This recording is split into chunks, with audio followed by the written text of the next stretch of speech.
ট্যাংরা মাছের একটা দুর্দান্ত স্বাদের রেসিপি নিয়ে আপনাদের সামনে চলে এসেছি। নমস্কার বন্ধুরা, সোমা কিচেনে আপনাদের সবাইকে স্বাগত। আজকে আমি এই ট্যাংরা মাছ দিয়ে বেগুন আলু দিয়ে একটা সুন্দর পাতলা ঝোল বানিয়ে দেখাবো। সেই ঝোলটা কিন্তু গরম ভাতের সঙ্গে খেতে কিন্তু অসাধারণ স্বাদের লাগে। এই শীতের দুপুরে যদি গরম ভাতের সঙ্গে এরকম ট্যাংরা মাছের ঝোল থাকে তাহলে খাওয়াটা কিন্তু একদমই জমে যাবে। তাহলে চলুন বেশি কথা না বাড়িয়ে রেসিপিটা দেখে নেওয়া যাক।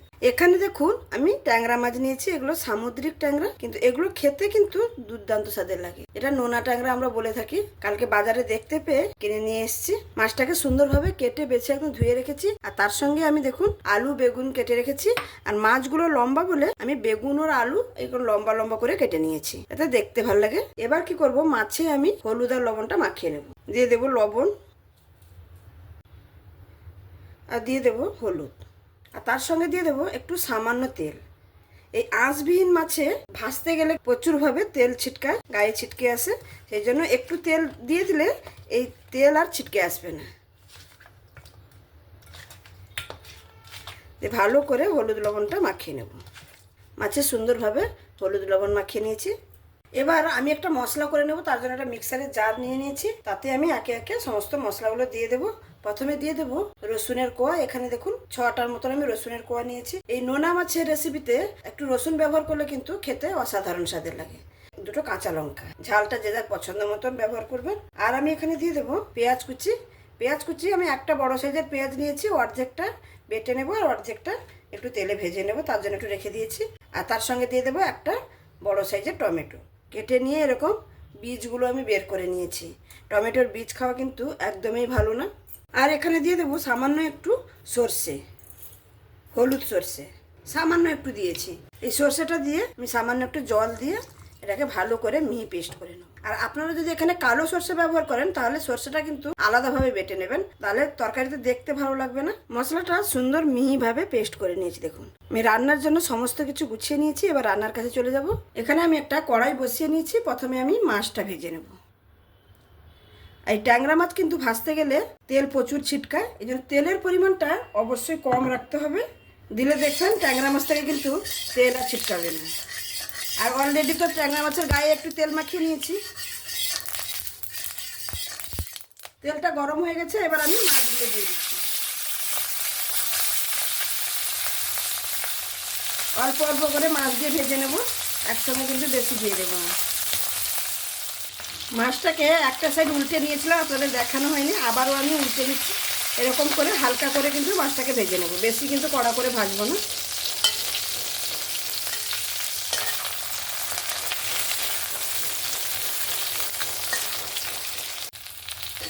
মাছটাকে দু সাইড ভেজে নিয়েছি, এবার তুলে নিচ্ছি।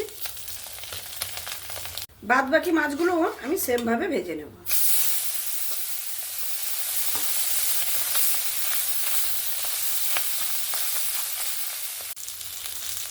এই মাছগুলো সুন্দর করে হালকা করে ভেজে নিলাম। এবার এই মাছগুলোকেও তুলে নিচ্ছি। এবার ওই কড়াইয়ের মধ্যে আমি আর একটু সামান্য পরিমাণে তেল দিয়ে দেবো আলু বেগুনটা ভেজে নেওয়ার জন্য। আলু বেগুন দেখুন আগে থেকেই আমি লবণ আর হলুদ মাখিয়ে রেখেছি।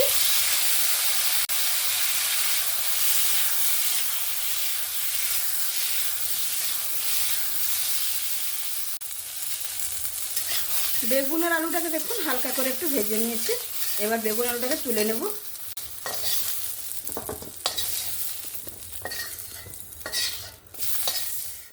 এবার রান্নার জন্য কড়াইতে পরিমাণ মতন তেল দিয়ে দেব।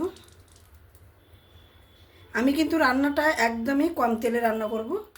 এবার আমি ফোড়নে দিয়ে দেব কালো জিরে। এই রান্নাটাতে কালো জিরে ব্যবহার করলে দেখবেন খেতে খুবই ভালো লাগবে। কালো জিরেটা ভাজা হয়ে গেছে। এবার দিয়ে দেব সামান্য পেঁয়াজ যে আমি রেখে দিয়েছিলাম সেটা, আর তার সঙ্গে দিয়ে দেবো একটা তেজপাতা।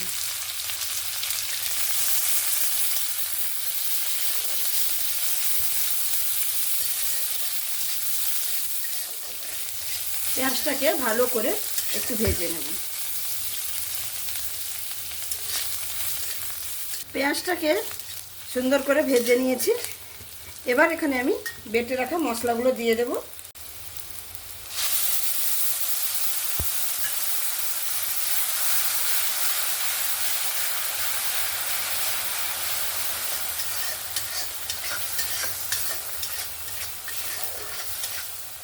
মশলাটা দিয়ে ভালো করে নাড়াচাড়া করে নিলাম। এবার মশলাটা থেকে যতক্ষণ না কাঁচা গন্ধটা চলে যাচ্ছে ততক্ষণ কিন্তু এই মশলাটাকে কষিয়ে নেব।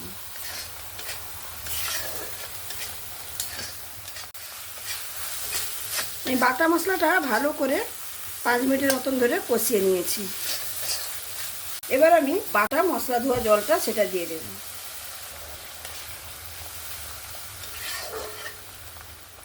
এবার তার সঙ্গে দিয়ে দেব কিছু গুঁড়ো মশলা।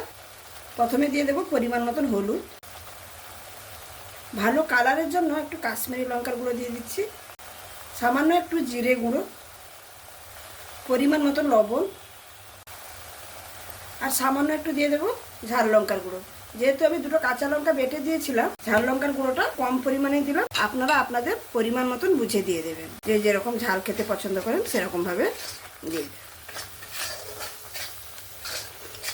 গুঁড়ো মশলাটা দিয়েও আবারও 5 মিনিটের মতন মশলাটাকে লো ফ্লেমে কিন্তু কষিয়ে নেব।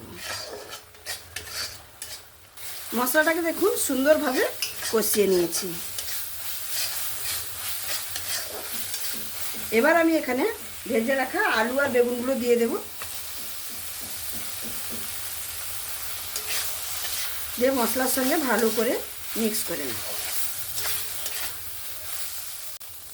মশলার সঙ্গে আলু বেগুনটাকে ভালো করে মিক্স করে নিয়েছি।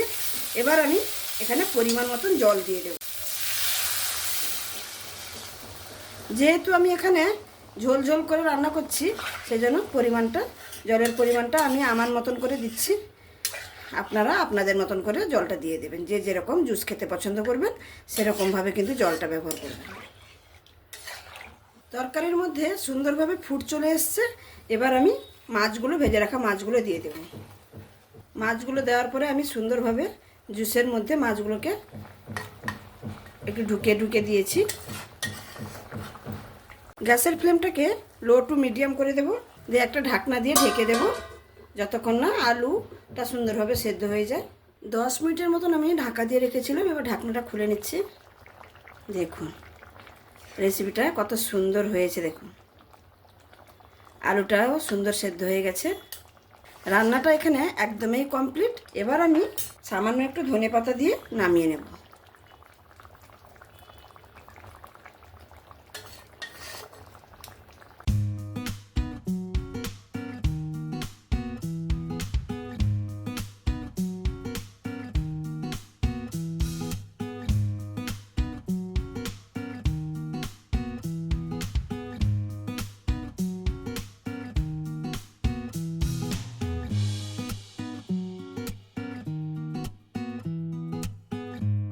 তাহলে বন্ধুরা দেখতেই পেলেন আমার এই ট্যাংরা মাছের আলু বেগুন দিয়ে ঝোলের রেসিপিটা।